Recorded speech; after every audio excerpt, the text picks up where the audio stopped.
Fans often refer to Maelle's ending as the bad one, and on the surface there is a strong argument for it. I'm not going to lose myself if I stay. I know full well you will, and I am not doing this again. Verso's self-sacrifice to save his sister does seem to be framed in a more heroic light, and Maelle's insistence that it'll be different for her if she stays, while our all-powerful painter's mother is literally being driven insane in front of her eyes, does also impart a child's naivety. So on the surface, maybe Verso's ending does carry the weight of moral clarity, even if that perspective proves deceptively simple. I mean, I played through them both, and personally I don't agree that the painful mute life where you face resentment of a mad mother, She blames us, doesn't she? indifference of a snide sister, You're too weak to do anything useful. in a world whose very own overlords, the writers, spare you no kindness, in any way justifies the genocide of an entire continent and a few decades of happiness amongst those who love you. What's really waiting for Alicia in the real world except for a mute, crippled existence? So Maelle's ending might be worse, but on the surface level at least, Verso's ending hardly offers a cathartic resolution to Alicia's journey either. And that's where things get interesting, and requires a little bit of unpacking. You see, lead writer Jennifer Svedberg-Yen explained very clearly to Polygon that the endings were written so as to leave them up to the player based on who they identified with and what felt right to them, and that there was in fact no good or bad ending. And that seemed odd considering that the tone certainly felt more hopeful outside the canvas, but her skills as a writer are undeniable, and so it was only when I chose to work backward from the idea that they're both supposed to offer closure, and only when I took the lyrics into account did I find it, in my opinion anyway. For all of the narrative revelations, we never really find out if the world of the canvas is the result of the Desandra family having literal superpowers to create living worlds, or if the canvas is meant as an elaborate metaphor for any kind of art, really, that's so deeply infused with the imprint of the artist that, in one's grief, it is possible to lose years inside it, warping the original work until it barely resembles them. And if you're struggling to understand what that means, then, for example, watching old videotapes of a lost loved one night after night until your own memories are literally overwritten by the perspective of whoever held the camera, that would be a real-world example of this. It's not quite elaborate as a canvas full of life, but that is an example of losing yourself and warping your own memories with an artistic medium that holds an imprint of the artist inside of it. We as players may be seeing the art of the canvas through a complex filter for the sake of the narrative, like a child who recalls the fantasy world they've dreamed up and not the worn out toys that they were playing with. And so whether or not you believe that the canvas is real, or whether you think that it's a metaphor, in the end I concluded that the answer to that very question dictates the best ending. And the idea that the canvas is a giant metaphor isn't actually as far-fetched as you might think. Let me explain. Firstly, to argue for Verso's ending, and in my opinion that is to argue for it being a metaphor for one very simple reason. Having the power to create life does not give you the right to take it away. Everywhere we go, just death. Death and more death. Everywhere we go, just death. From the harrowing accounts that talk of keeping children safe in bunkers, children who we know are going to die starving and alone in the dark after their parents have been brutalized by Clear's Nevrons, to the countless battlegrounds and literal bloodbaths that you traverse, the level of barbarism evident in the painter's treatment of their creations is beyond forgivable. But if this were a metaphor for the trail of destruction that's left in one's mind if they chose to wallow in the past, as their family lovingly wrestles them out of their depression over many years, then the sadness and the trauma, well, it makes sense and it carries a lot of weight. And other times, it's in the details. Take Esquier, the most powerful creature in the universe, who oddly lives for just one thing: to give cuddles and to offer comfort in the dark. You are the best. There is no greater metaphor for how a child views the toy that they clutch at night, and the entire canvas was created by young Verso's mind. The canvas was silly and fun until Aline arrived, and in her grief she filled out the city of Lumiere with infrastructure and its condemned population to house her resurrected family. And when Renoir and Cleo arrived, well, then the strange city became an absolute hellscape. Everything beautiful and pure came from a child's innocent mind, and everything warped and cruel came from the adults with self-serving agendas. But the real giveaway comes when you stop and consider who the shadowy faction opposing the painters really are. The writers used you against us once before. They won't hesitate to use you again. The writers who set the fire that killed Verso, manipulated and scarred Alicia, and whom Cleo swears to defy to reclaim the Descendre family narrative. Who are they? Well, most likely, none other than the writers of Clair Obscur itself, a meta-revelation that was never confirmed but implied to be a genuine possibility, and that changes everything, because accepting this means accepting the entire world of Clair Obscur is a construct, a simple fiction that can be switched off without consequence. And so the same logic can then be applied to the world that exists one level down, in Lumiere. Much like taking the red pill in the Matrix, you're choosing to open your eyes to the reality of this world, and accepting that to live in a beautiful dream is not to live at all. By the way, if you are enjoying the video, then please, I would be so grateful for a like or maybe even a sub. I could really do with the support. Thank you so much. Alright, plug over, back to the video. So that's the argument for the metaphor, but I think that there is still a very acceptable argument against it too. And as I said, it can only be found by listening to the lyrics. But before we explore that, let's just finish this side of the argument by looking at the words sung during Verso's ending. This is what we created the expeditions for. Tomorrow comes. The expeditioner's motto is "Tomorrow Comes," which is of course revealed to be tragically ironic when we realise that the completion of their mission means to ensure that tomorrow would never come. And so when Alicia is ejected from the canvas, the epilogue plays out to a song with a contrasting title named "To the Unwritten Tomorrows." Miroir du temps. The poetry sung in this song would take a whole video to unpack, with lines like "Mirror of time, our stories align," reflecting on the same stories and mistakes that reoccur over generations, and "In the hollow of our hands, two worlds take shape," which I believe alludes to chaos theory, or the butterfly effect, or the ripple effect, the idea that we shape everything we touch, be it art or the wider world. And as art can impact the wider world, and the world can impact art, in essence, everything we touch is connected. And in this case, the world inside the canvas and outside the canvas, or the past and the future, will always be connected. But aside from the title, "To the Unwritten Tomorrows," which obviously means to look to the future, I think that the lines we're looking for are "Blank canvas, distant horizon," which reinforces the title by saying that now the canvas is wiped, or your memories are compartmentalized, then now you can see the long future ahead of you. And this is followed by "Let's paint together the colors of tomorrow," colors being of particular importance because it means let us build colorful new memories together, and that then gives you something joyful to look back on. And finally, consider that throughout the story, the words darkness, twilight, and nighttime are all linked symbolically and get used interchangeably in dialogue and lyrics alike to describe sadness, and I think for lack of a better term, depression. Take Fading Boy, who represents the last of true Verso himself, and he references all three words in a single sentence at one point when he says, "A lost soul, adrift in twilight. Her paintbrush wielded darkness. Will you put an end to her night?" In other words, she's drowning in sadness. Will you help her break free of her depression?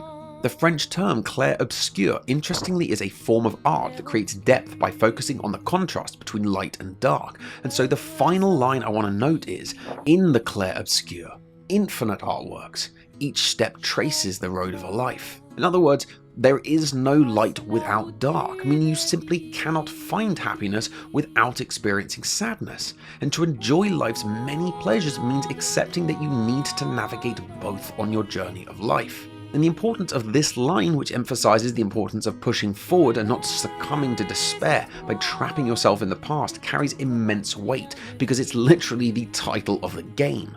So to free Alicia is to believe that the canvas is a metaphor for being trapped in the past, and to face the future no matter what the challenge is the only way forward. But here's the thing. You know who also believes that? Verso. Verso also believes that. Not painted Verso, true Verso. who created the world and never expected his family to become trapped in it. His perspective doesn't take into account the people of Lumiere because they did not exist by the time that he died.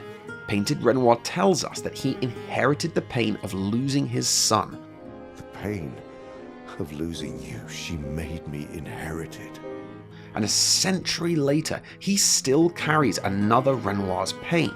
Alicia still suffers the wounds of the fire, and because Painted Verso is Aline's most accurate duplication, he suffers from the belief that the memories he left behind, that is to say, the canvas, is a crippling burden on his family.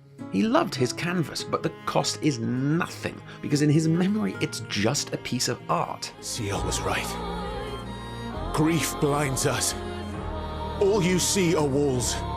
And this is why he betrays the entire canvas and sacrifices everybody he loves in order to expel Aline, and then does it once more to expel Alicia too. And so Alicia's choice to remain, if considered in the context of a metaphor, which is the perspective that Painted Verso battles with every single day, would mean her steady detachment from the real world as she loses herself one day at a time. That is why Verso is so uncomfortable when everybody else is happy. But let's argue for a moment that it's not a metaphor, and that the canvas is a living place built through magic, and Renoir's actions do amount to genocide. Well, consider first that for all of his warnings, after 100 years of facilitating life for thousands, here is the woman who has been driven insane. She's not exactly cackling in a rocking chair, so she might be affected, but she certainly doesn't look broken. And if Alicia wishes to carry the torch forward for a period of her life, perhaps then it's Renoir's desperate bid to cling on to control that should be examined here. I am not doing this again! Perhaps he's exercising his godlike power to execute thousands simply to keep his house in order. The Belle Epoque era upon which the game was based was every bit as renowned for its legacy of brutal colonial expansion as it was for arts and science, and so Renoir ruthlessly cleansing the land of life is actually, as hard as it might be to hear, quite apt for the period. Now, remember the first song called Alicia from the title screen? It's called Alicia because from the opening moments, we're seeing the story from her perspective. But the lyrics are confusing because Alicia is confused. She doesn't know who she is. And then when she chooses to remain in the canvas, this song, played with the exact same melody and the words now making sense in French, is called Maelle. Some might say it's because the cycle remains unbroken, but I would argue that it represents maturity or evolution because she's putting aside her Alicia life while she chooses to live as Maelle. Now that she knows who she is, the words make sense. When Maelle enters with a child that she seems close to, the lyrics offer us a clue as to what's going on. Throughout the story, Lune and Ciel are the two romance options for Verso, but as Ciel is reunited with Pierre, and Lune is free to pursue her own path, which lightly relates to music, just like Verso, it does make sense that the two of them would end up together. What we see is Lune greeting the child like a mother might, and the lyrics, which effectively serve as an epilogue, might just be the most important lyrical reveal of all. And it goes like this. Maelle has a life to paint. Sweet, faded star Alicia has a life to paint. Verso at night has the moon near him. That is easy to miss with so much happening, like finally seeing what Pierre looks like or a resurrected Gustave flashing his smile again. But these words tell a happy story. Maelle has a life to paint, meaning her life inside the canvas, which meant more to her than the one outside, is preserved. Sweet faded star Alicia has a life to paint, meaning that Alicia, who has unfairly been reduced to a shadow of her former self, gets a new lease on life inside the canvas that she never would have achieved outside. And then there is Verso. As I said before, references to darkness and nighttime are often substituted for sorrow and sadness, and Lune is French for moon, so Verso at night has the moon near him is a beautiful allegory for saying Verso's sadness is alleviated by Lune being in his life, as well as saying he spends his nights with her, explaining the only child in the front row. When Maelle defeats Verso, he says he doesn't want this life. I don't want this life. But he doesn't then say, "Don't bring me back." What he says is, Me. which version of himself he's talking about isn't entirely obvious. We know that the painter's creations are tied to their emotional state of mind, that they choose which memories to implant, Punishment, perhaps. that Alicia disapproves of how her mother subjected her paintings to her own grief. But in the scenario that we believe that saving Lumiere is the right choice, the best way to save him is to release him from the burden of having true Verso's thoughts lingering in the back of his mind. And yet, Verso's perspective implies that she hasn't stripped him of everything because he still fears for her. And that is actually a good thing because it means she's treating her memories with respect. She isn't overreaching with her powers. The black and white, the ratio transforming from widescreen to classic 4:3, being blind to the happiness that we've just seen is right in front of him. These are visual cues that Verso feels pulled back into the past, forced to relive the same fears again. The lyrics have reliably spelt out the truth throughout, and it's no different here, with them now telling us that Alicia is leaning on love to manage his trauma responsibly.